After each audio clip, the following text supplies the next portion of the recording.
আমার ফজরের নামাজ প্রায় কাজা হয়, জোহরের সাথে মিলিয়ে জোহরের আগে সেই 2 রাকাত ফজরের কাজা পড়ে নেই, আমার নামাজ কি কবুল হবে?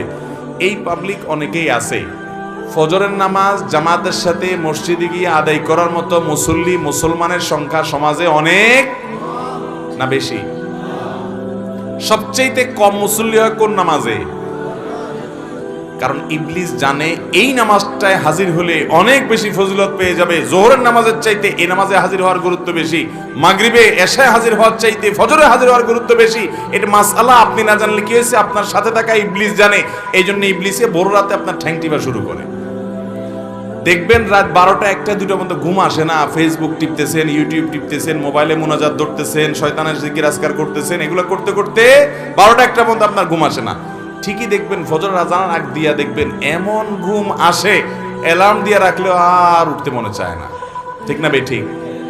শয়তান তখন কি বলে? নবী করিম সাল্লাল্লাহু আলাইহি ওয়াসাল্লাম হাদিসে বলেছেন, শয়তান বলে ফজর আজান হয়ে গেছে, অ্যালার্ম বাজছে, দেখতেছেন ঠান্ডা মাথায়, শয়তান বলে আরে রাত এখন অনেক বাকি, অ্যালার্ম দিছে, মোবাইলের গলা টিপে ধরে অ্যালার্ম কেটে দিয়ে আবার ঘুম। আছে না নাই? ফজর পড়তে পারে না। ভাইরা আমার, ফজরের গুরুত্ব অনেক বেশি। তো যেই মানুষ ফজরের নামাজ নিয়মিত জোহরের সাথে পড়ে, অনেকে আছে দেখবেন প্রবাসে অনেক ভাই আছে 7টা 8টা 9টার দিকে উঠা ফজর পড়ে, নিয়মিত যদি এরকম হয় তাহলে তার এ নামাজ হবে? ভাইরা আমার, একবার হঠাৎ 2 মাস 4 মাস পরে 6 মাস পরে জীবনে হঠাৎ একবার হয়েছে, হ্যাঁ ফজর নামাজ আপনি উঠতে পারেন নাই, মোবাইলে অ্যালার্ম বাজছে তাও হুঁশ নাই, এটা গ্রহণযোগ্য। নবী সাল্লাল্লাহু আলাইহি ওয়াসাল্লামের জীবনে একবার ফজর কাজা হয়েছে। কয়বার কাজা হয়েছে? একবার। তো আপনার জীবনে 2 4 10 বার এভাবে হতে পারে, কিন্তু প্রতিদিন হওয়া এটা কোনো অবস্থাতে গ্রহণযোগ্য হতে পারে? ঠান্ডা মাথায় যারা নামাজ পড়ার এশার পরে শোয়ার সময় নিয়ত করে থয় যে সকাল 8টার দিকে উঠবে, অ্যালার্ম দিয়ে ছয়, তার ঈমান আছে কিনা এটা নিয়ে অনেক উলামা ইকরাম সন্দেহ করেছেন। কারণ হলো ঠান্ডা মাথায় সে নামাজ পড়বে না, পরিকল্পনা করে সে শুয়েছে। আল্লাহ তাআলা আমাদেরকে ফজর নামাজ গুরুত্ব বোঝার তৌফিক দান করুন। আমি নিয়মিত তাহাজ্জুদ পড়ি এবং বিতির তাহাজ্জুদের পরে পড়ি, কিন্তু হঠাৎ মাঝে মধ্যে ঘুম থেকে ওঠার সমস্যার কারণে ফজরের আজান হয়ে যায়, এমত অবস্থা বিতির পড়ার হুকুম কি? যদি আপনি ভোর রাতে উঠার ব্যাপারে প্রবল সম্ভাবনা না থাকে তাহলে বিতির আপনি রাখবেন না, বিতির আগে পড়ে ফেলবেন। হ্যাঁ, আপনি নিয়মিত তাহাজ্জুদ পড়েন, আল্লাহ তৌফিক দেয়, তাহলে আপনি বিতির পড়েন। হঠাৎ একদিন ছুটে গেছে, ফজরের আজান হয়ে গেছে, তাহলে তারপরেও বিতির পড়লে আদায় হয়ে যাবে। ঢোলবাঁশি বাজিয়ে কবর দেয়া হচ্ছে, এরকম একটি ভিডিও দেখেছি ইউটিউবে, এ ব্যাপারে বললে ভালো হতো। ঢোলবাঁশি বাজায় আবার কবর, একটা গানই আছে এরকম, আমিও দেখছি ভিডিওটা, কি জানি মরণকালে ঢোলবাঁশি বাজাইও, কি ভাই, তরিকার ভাই না দরবারি ভাই? হ্যাঁ, এবং সে গানের একটা কথা খুব আপত্তিকর আছে, সেটা আরো বেশি, সেটা হলো কালেমা কালামও ভাই কোনো কিছুর দরকার নাই, কালিমা কালাম কিছুর দরকার নাই, ঢোলবাঁশি বাজাতে বাজাতে নিয়ে কবরে দিও। আল্লাহ মাফ করুক, এই হারাম কাজ করতে করতে যার দুনিয়া থেকে বিদায় হয়, সে দুনিয়াতে জীবদ্দশা জানতো যে তার যে সমস্ত আশেপাশে সাঙ্গপাঙ্গ আছে তারা ঢোলবাঁশি পিটাতে পিটাতে তারা নিব কবরে, হাসরে আযাব যখন হবে আল্লাহ জানে, ফেরেশতারাও কি ঢোলবাজি দিয়েই ফিরবে কিনা আল্লাহ জানে। ভাইরা আমার, নবী সাল্লাল্লাহু আলাইহি সাল্লাম বলেছেন বয়স্তুল ইকসিরাল মাজামির, এই সমস্ত বাদ্যযন্ত্র এগুলো দুনিয়া থেকে এগুলো বিদায়ের জন্য আমি আসছি, এগুলো শয়তানের অস্ত্র, এগুলো হারাম। অতএব ঈমানদার জীবদ্দশায় যেটা করতে পারেন একটা মানুষের মৃত্যুর পর তাকে বিদায়ের সময় বলে কালিমা কালামই দরকার নাই। কালিমা কালামই যদি দরকার না থাকে সে মুসলমান কিনা সন্দেহ। মুসলমান কিভাবে কালিমা কালামের দরকার নাই, ঢোলবাজি হইলে তা চলবো? আমরা তো কালিমা কালাম পাইছি কোরআন থেকে, হাদিস থেকে। এর ঢোলবাজিটা কে দিল? কে দিছে বলেন? শয়তান দিছে। তো শয়তানের এই জিনিসটা নিয়ে যদি কবরে যায়, মায়ের কি পিঠে পড়বে না নিচে পড়বে? আল্লাহ আমাদেরকে এই সমস্ত পাগলামি ছাগলামি, এই সমস্ত শয়তানের থেকে বেঁচে থাকার তৌফিক দান করুন। কত পাগলামি যে দুনিয়াতে আছে, এসব না দেখলে বোঝার উপায় নাই। আল্লাহ আমাদের সমস্ত ভাইদেরকে হেদায়েত দান করুন। এক লোক টাকা ধার নেওয়ার পরে টাকা থাকা সত্ত্বেও দিত না, ঘুরাতো। হঠাৎ শুনছি লোকটা মারা গেছে, তখন এসে তার ছেলে মেয়ের কাছে দিয়েছে। এখন তাতে কি তার ঋণ পরিশোধ হবে কিনা? দেখুন, ধার নেওয়ার পরে কেউ যদি টাকা ঘোরাঘুরি করে, দেয় না, যে সেই লোকটা মারা যাওয়ার পরে তার ছেলে মেয়েরা এসে যদি পাওনাদারের টাকা দেয়, তাহলে সেটা খুবই প্রশংসনীয় কাজ। শুধু দেয় না, বরং দেওয়া কর্তব্য। একটু ভালো করে শুনে রাখেন। অনেক মানুষ আছে মারা যাওয়ার পর পাওনাদার বের হয়ে আসে, পাওনাদার বের হয়ে আসে। আপনার বাবা মারা গেছেন, আল্লাহর বান্দার কিছু দেনা আছে, এগুলো রেখে মারা গেছে। ইসলামের নির্দেশ হলো তার মৃত্যুর পর তার দাফন কাফনের জন্য যে টাকা খরচ হবে সেগুলো তার টাকাতেই খরচ করবেন। এরপর তিনি যদি কোনো দেনা রেখে যেয়ে থাকেন, ভাগ বন্টন পরে আগে তার সব দেনা শোধ করতে হবে তার টাকা দিয়ে, তার জমি জমা বিক্রি করে। এরপরে যদি কিছু থাকে সেটা দিয়ে তার ওসিয়ত থাকলে সে ওসিয়ত 1/3 মধ্যে পূরণ হবে। 1/3 মানে তার টোটাল সম্পদের দাম 10 লাখ, তাহলে তার ওসিয়ত যত বেশি হোক না কেন 3 লাখ পর্যন্ত পূরণ হবে, এর বেশি না। বাকি যেগুলো থাকবে সেগুলো ওয়ারিসরা ভাগ করে পাবে। আর যদি কারোর কোনো ওসিয়ত না করে যায় যে অমুক জায়গায় দিও, মসজিদে দিও, মাদ্রাসে দিও, অমুকরে দিও, এরকম কোনো ওসিয়ত না থাকে তাহলে তো সেটা বাদ। কিন্তু দেনা থাকলে আগে দেনা দিতে হবে, তারপরে সন্তানরা ভাগযোগ করে সম্পদ নেবে। আমার দেশে দেখা যায় দেনা দেয়া তো পরের কথা, আজকাল তো প্রায় সময় পত্রিকা দেখা যায় বাবার লাশ পড়ে আছে আর সন্তানরা জমি জমা নিয়ে কাড়াকাড়ি করতে করতে ব্যস্ত, বেচারাকে দাফন পর্যন্ত করছে না। ঠিক কিনা বেঠিক? এই অমানুষ সন্তান আসমান থেকে হঠাৎ নাজিল হয় না অমানুষ হয়ে, এই বাপমাই অমানুষকে অমানুষ বানাইছে। ঠিক কিনা বলেন? এর পরিণাম, এর পরিণতি এই আল্লাহর বান্দা নিজেই ভোগ করছে নির্লজ্জের মতো। প্রায় সময় কয়দিন পরপরই দেখি পত্রিকাতে যে বাবার লাশ পড়ে আছে গ্যারেজে বাড়ির সামনে, ওইটা দাফন করার মতো মানুষ নাই, গন্ধ ছুটে গেছে, ছেলে মেয়েরা কামড়া কামড়ি মারামারিতে লিপ্ত, জমি জমা দখল নিয়ে। এই জন্য বাবারা সন্তানরে মানুষ বানায় যান, মুসলমান বানায় যান, দুনিয়ার জীবনটা জীবন্ত জান্নাত হবে। আর না হলে আপনার এই কাজের প্রায়শ্চিত্ত আপনাকে ভোগ করতে হবে। শুধু ওকে দুনিয়া শিখাইলেন, আখেরাত শিখান নাই, আপনি আফসোস করে কুল পাবেন না। পৃথিবীতে যেখানে মুসলমান আছে, মুসলমানের আধিক্য আছে, সেখানে দেখবেন কোনো বৃদ্ধাশ্রম নেই, বৃদ্ধাশ্রমের দরকার নাই। আর পৃথিবীর উন্নত দেশগুলোতে শিক্ষা আছে, দীক্ষা আছে, জ্ঞান আছে, বিজ্ঞান আছে, প্রযুক্তি আছে, সবকিছু আছে, কিন্তু বৃদ্ধাশ্রম আছে। কারণ মনুষ্যত্ব, মানবতা, মা বাবার প্রতি দায়বদ্ধতা, এটা আল্লাহর প্রতি ঈমান না থাকলে সে মানুষগুলো আসলে সেভাবে বুঝে না। আল্লাহ আমাদের সন্তানগুলোকে মানুষ হতে মানুষ করার তৌফিক দান করুন। তাহলে বাবা মার দেনা থাকলে সেটা সন্তানরা শোধ করবে, পাওনাদার সেটা নিতে পারবে, কোনো অসুবিধা নেই, বরং এটা শোধ করা তাদের কর্তব্য। আমি একজন যুবক, আমার হাতে ট্যাটু আঁকা আছে। এখন আমার ইসলামিক জ্ঞান ছিল না, কিন্তু আমি এখন ট্যাটু উঠানোর জন্য চেষ্টা করছি। ট্যাটু উঠাতে খরচ আমার সাধ্যের বাহিরে। আমি এই অবস্থায় নামাজ পড়ি, নামাজ কবুল হবে কিনা?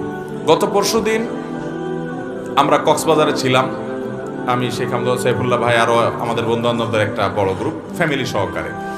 তো সেখানে একটা হোটেলে আমরা সকালে নাস্তা করার পর আমাদের এক বন্ধু, তার একটা ছোট বাচ্চা মেয়ে, সে এক ভদ্রলোক বিদেশি, চেহারা দেখে বোঝা যাচ্ছে ফরেনার, তার এই মাথা থেকে এই মাথা পুরো হাত ট্যাটু আঁকা। তো ওই বাচ্চাটা জিজ্ঞাসা করতেছে, আর ইউ খ্রিস্টান? তুমি কি খ্রিস্টান? ভদ্রলোকের খুব ইজ্জতে লাগছে। তো মেয়ের বাবা আমাদের পাশে ছিল, বললো যে ভাই তোমার মেয়ে আমাকে কেন জিজ্ঞেস করলো আমি খ্রিস্টান কিনা, আমি মুসলিম। তো এটা বলার পরে মেয়েকে উনি জিজ্ঞেস করলো, এই তোমার আঙ্কেল হি ইজ মুসলিম, তুমি কেন তাই খ্রিস্টান বলছো? সেই খ্রিস্টান না। তখন মেয়ে, বাচ্চা মেয়ে বলতেছে, আমি খ্রিস্টান মনে করছিলাম এই জন্য যে আঙ্কেলের হাতে ট্যাটু আঁকা, আমি তো দেখছি সব খ্রিস্টান ইহুদিরা এগুলা করে, এই জন্য আমার ডাউট হয়েছে। একটা বাচ্চা, তার কনসেপ্ট এরকম। তাহলে এখান থেকে বোঝা যায় এটা কোনো মুসলমানের কাজ হতে পারে। বাচ্চাটাও বুঝে গেছে, কারণ এটা মুসলমানদের মধ্যে নাই, এই কালচারটা ওদের মধ্যে আছে। ভাইরা আমার, নবী করিম সাল্লাল্লাহু আলাইহি সাল্লাম এর অভিশাপ, তিনি অভিশাপ নাজিল করেছেন, আল্লাহ তাআলার অভিশাপের বদদোয়া করেছেন, লানতের বদদোয়া করেছেন। আল্লাহ লানত নাজিল হয় ওদের প্রতি যারা উল্কি অঙ্কন করে আর যাদের শরীরে উল্কি অঙ্কন করে দেওয়া হয়। লানাল্লাহুল ওয়াসিমা ওয়াল মুস্তাওসিমা। মনে রাখবেন, যারা ট্যাটু অঙ্কন করে, অনেক ট্যাটু কোম্পানি বাইর হয়েছে, তারা ফতোয়া দেয়। আমাকে একজন বললো যে ভাই ট্যাটু কোম্পানির ফতোয়া আমাকে কে জানে পাঠাইছে, তারা ফতোয়া দেয় যে আমাদের এই ট্যাটু লাগানোর পর নামাজ পড়া যাবে। অনেক কাঠমোল্লার আপনাদেরকে বলবে নামাজ পড়া যাবে না, ব্যবসা ঠিক রাখার জন্য মাসালাও বানায় নিস।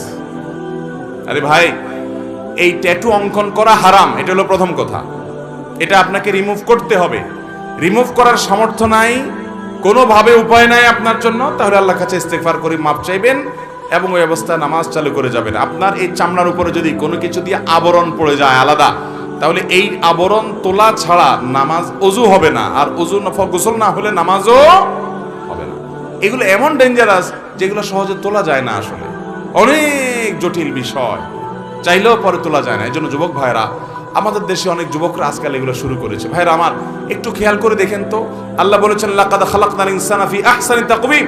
আল্লাহ তাআলা মানুষকে সুন্দর অবয়ব সৃষ্টি করেছেন, এত সুন্দর হাত, এত সুন্দর চেহারা।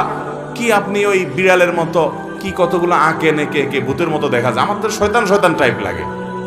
আল্লাহ তাআলা আমাদেরকে হেদায়েত দান করুন, কুরুচি থেকে আল্লাহ আমাদেরকে বেরিয়ে আসার তৌফিক দান করুন।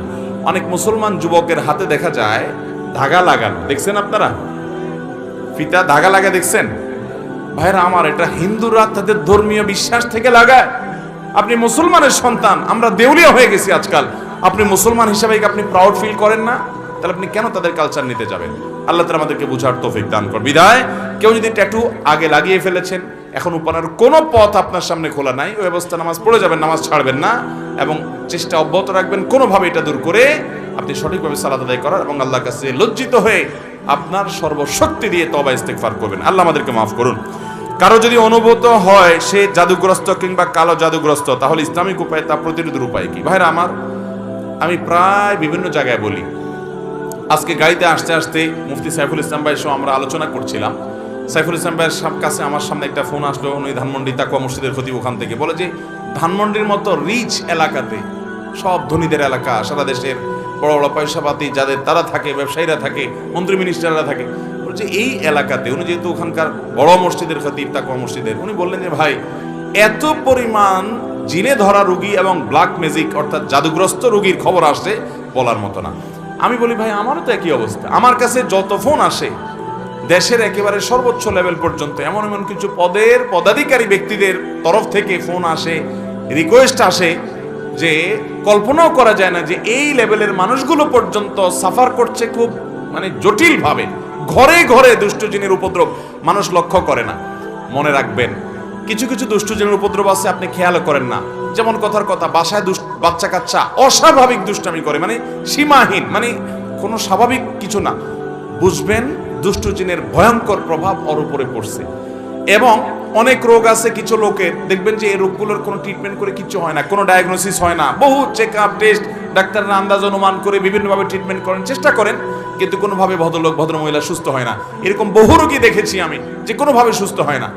এগুলোর বেশিরভাগ ব্ল্যাক ম্যাজিক এবং দুষ্ট জিনের রোগী। ঘরে ঘরে আমাকে সাথে সাথে জিজ্ঞেস করলেন ওনারা, মুফতি সাইফুল ইসলাম ভাই এবং আমাদের তানভীর ভাই ওনারা আছে, ওনারা জিজ্ঞেস করলেন যে ভাই এটা কেন হয়?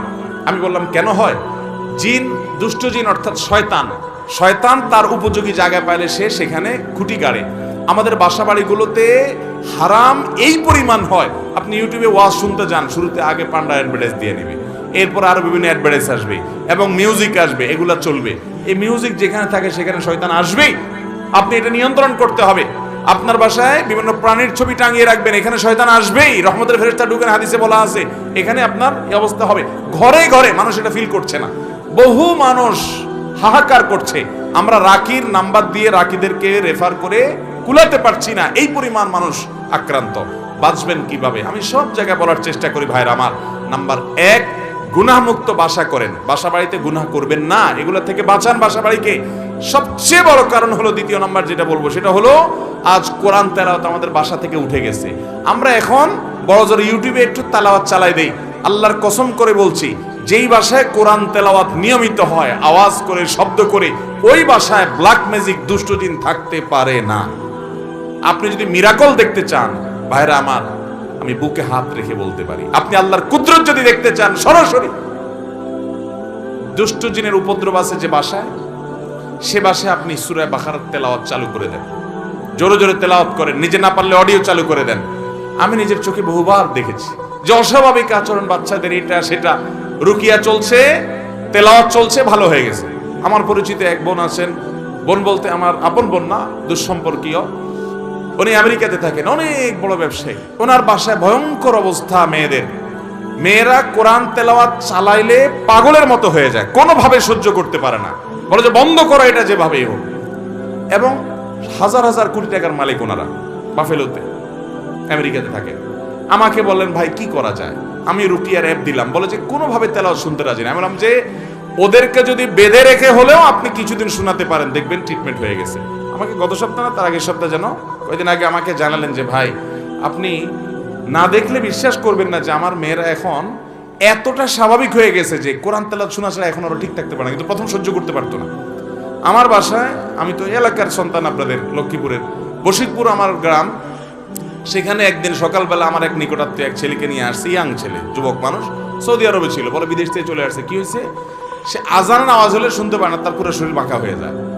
এবং সে বলে যে তখন তার শরীর এমন শক্ত হয়, টোকা দিলে মনে হয় যে বিষাক্ত সাপ দংশন করছে, পাথরের মতো হয়ে যায়। আমার চোখের সামনে দেখলাম জোহরের আজান শুরু হলো, সে আসছে অনেক আগে, বসতে বসতে 100 পর্যায়ে জোহরের আজান শুরু হলো, দেখলাম যে সে বাঁকা হয়ে যাচ্ছে এবং শক্ত হাট হয়ে যাচ্ছে। ভাইরা আমার, এগুলো কিছু হয়তো খুব দৃশ্যমান বোঝা যায়, আর ম্যাক্সিমাম ঘরে ঘরে বোঝার উপায় নেই। এটার মূল ট্রিটমেন্ট হলো কোরআনে কারিমের তেলাওয়াত। আজ মুসলমানের ঘরে কোরআন তেলাওয়াত, মুসলমানের যুবকরা আজ গান শুনে, আজ ঘরে ঘরে মহিলাদের মোবাইলে হারাম জিনিস দেখে, পর্ন ভিডিও এত পরিমাণ দেখে যুবকরা। এমন একজন যুবক পাওয়া হাজার হাজার যুবকের মধ্যে কঠিন হয়ে গেছে, যেই যুবক বুকে হাত দিয়ে দাঁড়িয়ে বলতে পারবে এই দুই চোখ জীবনে কোনোদিন কোনো নোংরা ভিডিও দেখে নাই, আলহামদুলিল্লাহ। এরকম যুবক পাওয়া যায় না ভাইরা। চ্যালেঞ্জের ব্যাপার, জীবন ধ্বংস হয়ে যাচ্ছে, সব জাহান্নামের দিকে দৌড়াচ্ছে। আপনাকে বিকল্প পথে যেতে হবে। শয়তানি থেকে, বাসা বাড়ি থেকে নিজেকে বাঁচাতে চান, এবং আত্মীয় স্বজনরা অনেকে উপকার করতে গিয়ে খুনকারের কাছে যায়, খুনার কাছে যায়, আপোষের তাবিজ নেয়, এটা করে সেটা করে। এগুলা বেশিরভাগই ব্ল্যাক ম্যাজিক এবং কালো জাদু, এগুলো ধ্বংস করে দেয় মানুষের জীবনকে। এগুলো থেকে বাঁচার জন্য দ্বিতীয় আমল হলো কোরআন তেলাওয়াত করবেন, বাসায় কোরআন তেলাওয়াত চালা রাখবেন। নাম্বার 3, আপনাকে তৃতীয় যে আমল করতে হবে, আমি সব সময় বলি, বাসায় ঢুকতে বিসমিল্লাহ বলে ঢুকবেন, বাইরে তো বিসমিল্লাহ বলে। বিসমিল্লাহ বলা ছাড়া বাচ্চাদেরকেও ঢুকতে দিবেন না, কাজের লোককেও ঢুকতে দিবেন না। ঢুকলে আবার বাইর হওয়া, বিসমিল্লাহ পড়ে আবার বিসমিল্লাহ পড়ে ঢুকো। হাদিসে আসছে কেউ বাসায় পড়তে বিসমিল্লাহ পড়ে ঢুকলে তার সাথে শয়তান ঢুকতে পারে না, প্রত্যেকের সাথে শয়তান থাকে, ওটা ঢুকতে পারে না। আর যদি বিসমিল্লাহ ছাড়া ঢুকে, তাহলে শয়তান সাথে সাথে ঢুকে পড়ে। খাওয়ার সময় বিসমিল্লাহ, সব কাজে বিসমিল্লাহ পড়বেন। এভাবে আরো বিভিন্ন আমলের মাধ্যমে এই উপদ্রব থেকে বাঁচবেন। ব্ল্যাক ম্যাজিক থেকে বাঁচার জন্য সৌদি আরবের সাবেক গ্র্যান্ড মুফতি শেখ আব্দুল আজিজ বিন আব্দুল্লাহ বিন বাজ রাহিমাহুল্লাহ একটা চমৎকার আমল দিয়েছেন, সারা পৃথিবীতে রাখীদের কাছে জনপ্রিয় আমল। কিছু পানির মধ্যে কিছু বড়ই পাতা, নির্দিষ্ট কিছু সূরা পড়ে, এটা লম্বা প্রসেস আছে, এটা দিয়ে গোসল করলে নিয়মিত ব্ল্যাক ম্যাজিকের প্রভাব কেটে যায়। এবং এই আমলটাও আমি পরিচিত অনেককে দেখেছি করেছে।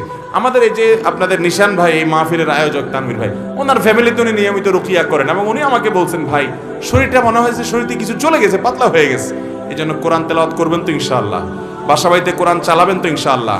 আমি শপথ করে বলছি, আল্লাহর কালামের মিরাকল যদি দেখতে চান, তাহলে দুষ্টজনের উপদ্রব আছে এবং অস্বাভাবিক বাসা ভিতরে সমস্যা, রোগ বালাই আছে, ব্ল্যাক ম্যাজিক আছে।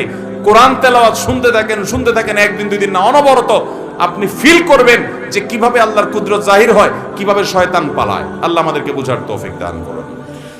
আপন ভাই বোন কেউ যদি গুনার কাজ করে, তাকে সেটা বলার মতো অবস্থা না থাকলে তার সাথে দূরত্ব বজায় রেখে চললে গুনাহ হবে কিনা? ভাই বেরাদার যদি গুনার কাজ করে, পাপের কাজ করে, অপরাধ করে, সংশোধন করবেন, বুঝাবেন, কিন্তু না বুঝানোর কোনো বাও নাই, কথা শুনে না, বলার মতো নাই। অনেক সময় বড় ভাই হয়, বলার মতো থাকে না, বা ছোট ভাই হয়, তখন আপনি অভিমান করতে পারেন। অভিমান কি?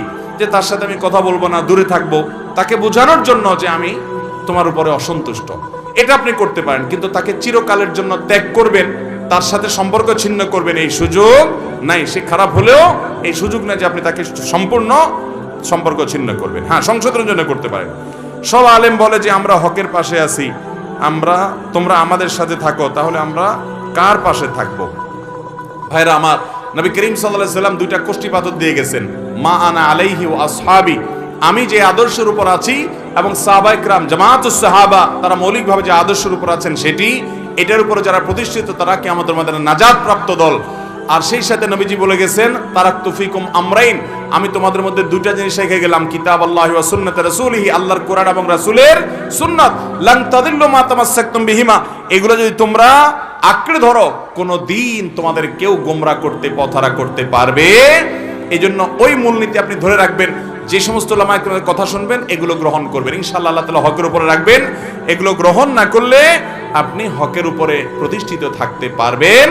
অতএব ব্যক্তি নয়, বরং কোরআন সুন্নাহর অনুসরণ করবেন। যে আলেম কোরআন সুন্নাহর আলোকে কথা বলে তার কথা শুনবেন, সে যেই হোক না, কোরআন সুন্নাহর বাইরে কথা বললে সেটাকে বর্জন করবেন। আল্লাহ আমাদের সবাইকে উলামাদের অনুসরণ, অনুকরণ, কোরআন এবং সুন্নাহর আলোকে করার তৌফিক দান করুন।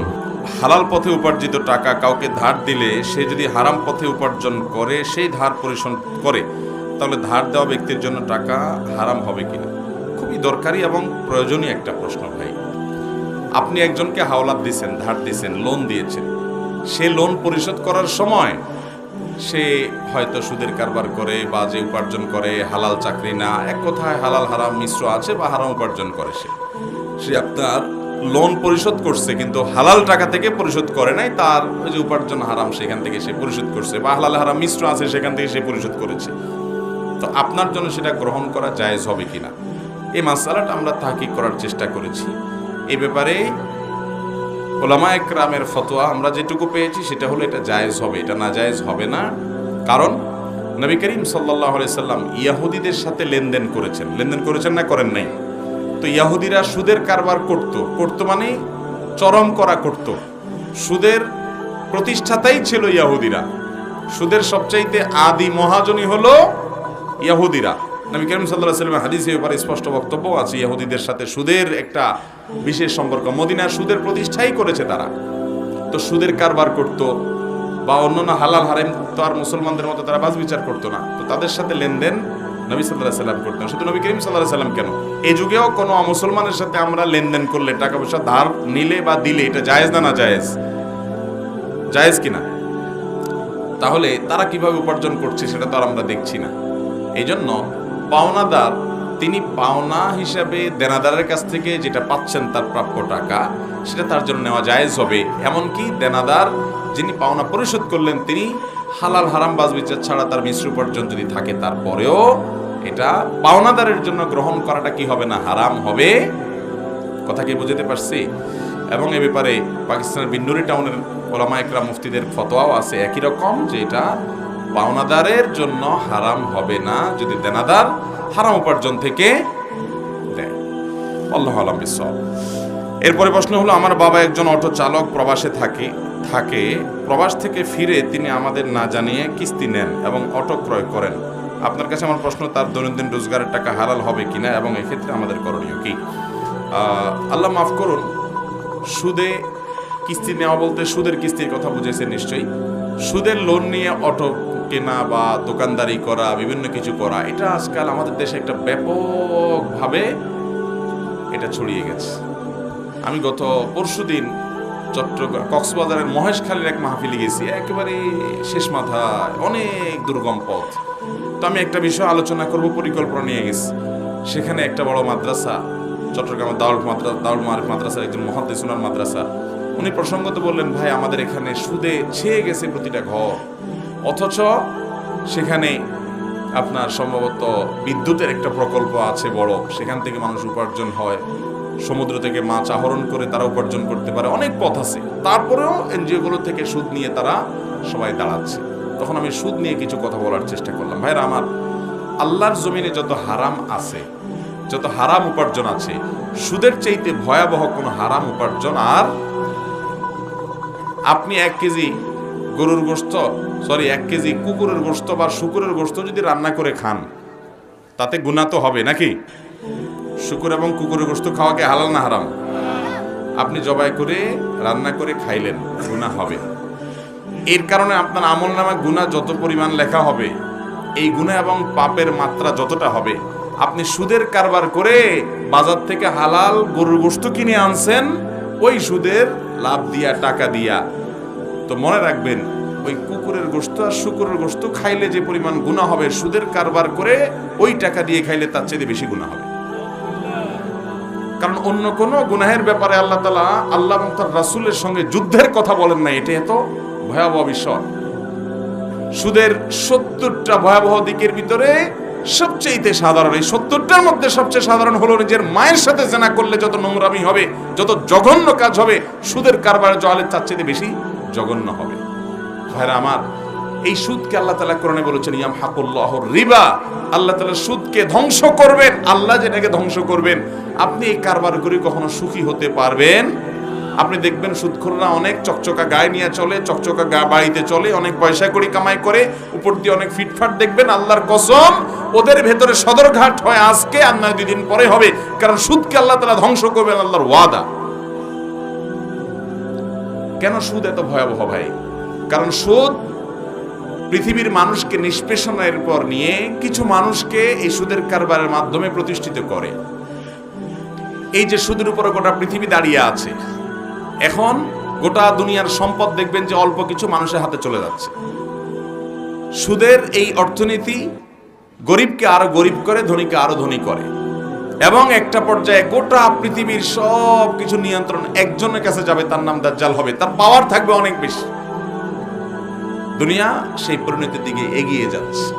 অতএব সুদের এই ভয়াবহতা সম্পর্কে আমাদের সাবধান হতে হবে। আল্লাহ আমাদেরকে বোঝার তৌফিক দান করুন। যদি আপনার বাবা তিনি সুদি লোন নিয়ে অটোরিকশা নিয়ে থাকে, আপনারা তাকে সহযোগিতা করে এবং তাকে বুঝিয়ে দ্রুততার সাথে এই কিস্তির সব টাকা একসাথে দিয়ে মুক্ত করে তারপরে আপনারা ফিরে আসতে হবে। তা না হলে তার এই সুদি টাকায় লোন নিয়ে উপার্জন করলে সে উপার্জন হালাল হবে না, বরং তাকে ফিরে আসতে হবে। ফামান জাআহু মাউইযাতুম মির রাব্বিহি ফান্তাহা ফালাহু মা সালাফ।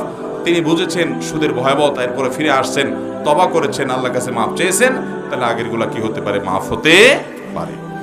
কোনো বাচ্চা দুষ্টামি করলে আমরা তাদের ফাজিল ডাকি, আবার আমরা দেখি মাদ্রাসা থেকে শিক্ষার্থীরা ফাজিল ডিগ্রি অর্জন করে। ফাজিল কথাটা আসলে ভালো নাকি খারাপ? এরকম একটা প্রশ্ন এর আগেও বোধহয় কোথাও আসছিল। ভাই, ফাজিল শব্দের অর্থ হলো ফজিলত অর্জনকারী, মর্যাদা অর্জনকারী। এটা মাদ্রাসাতে দাখিল পাশ করার পর, আলিম পাশ করার পর ফাজিল যখন পাশ করে মানুষ, তখন তাকে ফাজিল ডিগ্রিধারী বলে। এখন কথা হলো আমরা দুষ্ট লোকদেরকে বলি ফাজিল, আবার মাদ্রাসায় পড়ালেখা করে বেচারা আলেম হয়েছে তারেও বলি ফাজিল। কেমনি কি? তো এটার উত্তর হলো যে আসলে ফাজিল শব্দের অর্থ কোনো খারাপ কিছু না, এটা মূলত ভালো, যে ফজিলত অর্জনকারী, ফজিলত অর্জনকারী, মর্যাদা অর্জনকারী, সম্মান অর্জনকারী। সে যেহেতু আপনার ফজিলত এই ক্লাস শেষ করেছে, আলেম শেষ করেছে, দাখিল শেষ করেছে, আলেম হয়ে গেছে, স্নাতক শেষ করছে, সে এখন সম্মানিত, এই জন্য তাকে ফাজিল মানে মর্যাদা অধিকারী। ফাজিল শব্দের অর্থ মূলত ফজিলত অর্জনকারী, এটা ভালো। এখন কথা হলো এটা ভালো বুঝলাম, তাহলে দুষ্টরে ফাজিল বলে কেন? আমার মনে হয় দুষ্ট লোক দুষ্টামির ক্ষেত্রে একটা ডিগ্রি, মানে ফাজিল যেরকম একটা ভালো ডিগ্রি, ও দুষ্টামির ক্ষেত্রে ওই লেভেল পর্যন্ত চলে গেছে, এই জন্য মানে ওরে ফাজিল বলে। হয়তো বা কে বা কারা কোত্থেকে চালু করছে আল্লাহ জানে। তবে এখানে একটা ভালো দিক হলো, আগের মুরব্বীরা এবং ওলামা একরাম দুষ্ট লোকদেরকেও এমন কথা বলতেন না যে কথা মন্দ হয়। আমরা তো এখন খারাপ লোককে খারাপ বলতে গিয়েও নিজে একটা খারাপ কাজ করি, একটা ডেঞ্জারাস এবং জঘন্য একটা কথা বলে ফেলি। এটা কি সওয়াব হবে না গুনাহ হবে? এরকম করি না আমরা অনেকে? এরকম করা যাবে না ভাই। যেমন আপনি কাউকে বকা দিলেন, তাহলে আপনি বকা দেবেন, হে দুষ্ট তুমি এটা করিও না। আপনি হে দুষ্ট না বলে একটা পশুর নাম নিলেন, আমি আর নাম নিলাম না। গাদা তো খুব বেশি একটা অসুবিধার কিছু নেই, থাক, আর নিচে নেবেন না আপনি। এখন আপনি যদি একজন মনে করেন খারাপ মানুষ, আপনি খারাপ মানুষ এটা বোঝানোর জন্য তাকে আপনি একটা পশুর সাথে তুলনা করে ডাক দিলেন অথবা মন্তব্য করলেন লোকটা অমুক, তাহলে এটা এক ধরনের গালি কিনা বলেন? আর ইমানদার অন্য মুসলমানকে গালি দিবে, নির্দিষ্ট কোনো ব্যক্তিকে ধরে আপনার গালাগালি করা, গালিবাজি করা, এটা জায়েজ নাই। বিধায় এগুলো আমরা করব না। আমি এটা এখান থেকে বলছি যে দুষ্টমি করেছে, তারপরও তাকে বলছে দুষ্টমি করতে করতে তুমি এমন পর্যায়ে পৌঁছছো যে মানুষ পড়ালেখা করে করে ফাজিল পাস করে, তুমি দুষ্টমির ক্ষেত্রে ফাজিলে চলে গেছো, এই জন্য হয়তো ফাজিল বলে টলে আর কি। আল্লাহ ভালো জানে এর চেয়ে আর কোনো ভালো ব্যাখ্যা আছে কিনা, এর হাকিকত কি। আমি এটা শুধুমাত্র আমার ধারণা থেকে বলা, আল্লাহ আলাম। ফাজিল শব্দের উৎপত্তি কোত্থেকে কি, মানে দুষ্টামির ক্ষেত্রে ফাজিল বলার উৎপত্তি কোত্থেকে কি, এটা নিয়ে গবেষণা করতে হবে আলাদা প্রশ্ন উত্তর দেওয়ার জন্য। কবরে মাটি দেওয়ার সময় লোকেরা মিনহা খালাকনাকুম ওয়া ফিহা নুঈদুকুম ওয়া মিনহা নুখরিজুকুম তারাতান উখরা, এইটা পড়ে, এটা কবরে রাখার দোয়া কিনা? না ভাই, এটা কবরে রাখার দোয়া নয়। এটা কবরে রাখার সময় পাঠ করার কথা একটা হাদিসে আছে, একটা বর্ণায় আছে, কিন্তু সেই বর্ণাটার অবস্থা খুবই করুণ, অর্থাৎ এটা গ্রহণযোগ্যতার লেভেল পর্যন্ত না, দাঈফ অত্যন্ত। যার কারণে মিনহা খালাকনাকুম ওয়া ফিহা নুঈদুকুম ওয়া মিনহা নুখরিজুকুম তারাতান উখরা, এটা মুর্দাকে কবরে রাখার দোয়া নয়। তবে হ্যাঁ, এটা আয়াত কোরআনের সূরা তাহার আয়াত, সম্ভবত এই আয়াতের অর্থের সাথে মুর্দাকে কবরে রাখার সাথে একটা দারুণ মানে কি বলে এটাকে রিয়েলাইজ হয়, অর্থাৎ এটার বাস্তবতাটা উপলব্ধি হয় আয়াতের মাধ্যমে। আল্লাহ বলেছেন মিনহা খালাকনাকুম, এই মাটি থেকে তোমাদেরকে আমি সৃষ্টি করেছি, ওয়া ফিহা নুঈদুকুম, এই মাটিতেই তোমাদেরকে আবার ফিরিয়ে আনবো, ওয়া মিনহা নুখরিজুকুম, আবার এই মাটি থেকেই তোমাদেরকে পুনরায় উত্থান করব কিয়ামতে, তারাতান উখরা, পুনরায় আরেকবার। এই জন্য এই আয়াতের সাথে ওই বাস্তবতার মিল আছে, তাই বলে ওই টাইমে এটা পাঠ করতে হবে এমন নির্দেশ বিশুদ্ধ সূত্রে বর্ণিত কোনো হাদিসে দেওয়া। মুর্দাকে কবরে রাখার সময় যে দোয়া পড়বেন তিরমিজি সহিহ হাদিসে কিতাবে বর্ণিত, সেটা হলো বিসমিল্লাহি আলা মিল্লাতি রাসূলিল্লাহ, কোন কোন বর্ণনা আছে বিসমিল্লাহি আলা সুন্নতি রাসূলিল্লাহ। এটা হলো মুর্দাকে রাখার দোয়া। এছাড়া মুর্দাকে রাখার সময় আপনি সেখান থেকে শিক্ষা গ্রহণ করবেন, নিজে সেখানে চলে যেতে হবে সেই চিন্তা ভাবনা করবেন, মুর্দার জন্য কবর দেওয়ার পরে দোয়া করবেন। এগুলো হলো সুন্নাহসম্মত আমল। আল্লাহর আইন সবার জন্য সমান। তাহলে আদম আলাইহিস সালামের আমলে মারা যাওয়া ব্যক্তি ও হযরত মুহাম্মদ সাল্লাল্লাহু আলাইহি সাল্লামের আমলে মারা যাওয়া ব্যক্তির কবরের শাস্তি বা শান্তির সময়কাল ভিন্ন কেন? এই প্রশ্ন উত্তরের আগেও কোথাও সম্ভবত আমি দিয়েছি। এটা আমাদের অনেক নাস্তিক ভাইদের বেশ একটা, ওনারা মনে করেন বেশ একটা দারুণ প্রশ্ন ওনারা করে ফেলেছেন। আসলে এটা কোনো প্রশ্নের জাত না। কেন আমি বলি, আল্লাহ রাব্বুল আলামিন আজ থেকে হাজার হাজার বছর আগে যে পাপিষ্ঠ মারা গেছে তারে মারা যাওয়ার পরে কবরে ছোঁয়া যাওয়ার পরে শাস্তি শুরু করেছেন। এটি কোরআনে কারীমের আয়াত দ্বারা প্রমাণিত। কবরের আযাব সত্য, আহলে সুন্নাত জামাতের গুরুত্বপূর্ণ একটা আকীদা যে কবরে পাপিষ্ঠদের শাস্তি আর নেককারদের নেয়ামত কবর থেকে শুরু হবে, অলৌকিকভাবে সেটা হবে। এখন কথা হলো, সেই হাজার হাজার বছর আগে মারা গেছে তারও কবরের শাস্তি হচ্ছে হাজার হাজার বছর ধরে, আর যে হাজার বছর পরে মারা গেল তার এখন ধরেন কিয়ামতের আগ মুহূর্তে মারা গেল, তার শাস্তি মাত্র তার কথার কথা মৃত্যু 10 বছর পরে কিয়ামত হয়ে গেল। তাহলে 10 বছর সে শাস্তি পেল, আরেকজন অনেক বছর পাইলো, তাহলে দুজনের প্রতি তো ইনসাফ হলো না, একজনের বেশি শাস্তি একজনের কম শাস্তি দিল। এটার উত্তর হলো, ভাই একজন লোক তাকে আপনি 5 মিনিট বেঁধে রাখছেন রশি দিয়ে 2 হাত, এমন টাইট করে বাঁধছেন যে বাঁধের চোটে সে বাপ মা ডাকাডাকি শুরু করছে, এইরকম টাইট করে বাঁধছেন, এরা রাখছেন 5 মিনিট। আরেকজনকে তারও হাত বাঁধে রাখছেন, কিন্তু তার হয়ে হাত বেঁধে রাখছেন 5 ঘন্টা ধরে, কিন্তু হাতটা খুব ঢিলাঢালা ভাবে বেঁধে রাখছেন। শাস্তি কার বেশি হইল, ওই 5 মিনিটের না 5 ঘন্টার? আল্লাহ তাআলা চাইলে মাত্র কিয়ামতের 10 বছর আগে যে মারা গেছে, একদিন আগে যে মারা গেছে, তারে এমন শাস্তি দিতে পারেন যে ওই কয়েক হাজার বছর আগে মরণারও সে শাস্তি হয় নাই। পারে কি পারে না? তো আল্লাহ রাব্বুল আলামিন তো স্পষ্ট কোরআনে জানিয়ে দিয়েছেন যে ওমা রাব্বুকা বিযাল্লামিল লিল আবিদ, আল্লাহ তাআলা মিসকাল যাররা পরিমাণ জুলুম করবেন না বান্দার উপরে। আল্লাহ বলেছেন ইন্নী হারামতু যুলমা আলা নাফসি, আমি জুলুম আমার উপরে হারাম করে দিয়েছি।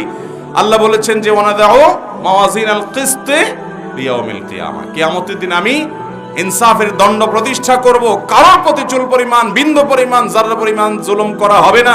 আল্লাহ নিজের ভিতরে যে জুলুমকে হারাম করে রেখেছেন, সেখানে আল্লাহ রাব্বুল আলামিন ওই 10,000 বছর আগে মারা যাওয়া লোকটাকে, 5,000 বছর আগে মারা যাওয়া লোকটাকে, আর কিয়ামতের আগের দিন মারা যাওয়া লোকটাকে, দুজনকে যে কবরস্থ করা হলো, তাদের কবরের শাস্তির সমন্বয় তাদের প্রাপ্য অপরাধের অনুপাতে কিভাবে করবেন, সেটা সূক্ষ্মাতি সূক্ষ্ম সব বিষয়কে সংরক্ষণকারী আহকামুল হাকিমিন লতিফ খবীর যিনি, মহাসূক্ষ্ম যিনি, তার জন্য এগুলা কঠিন কোনো কিছুই।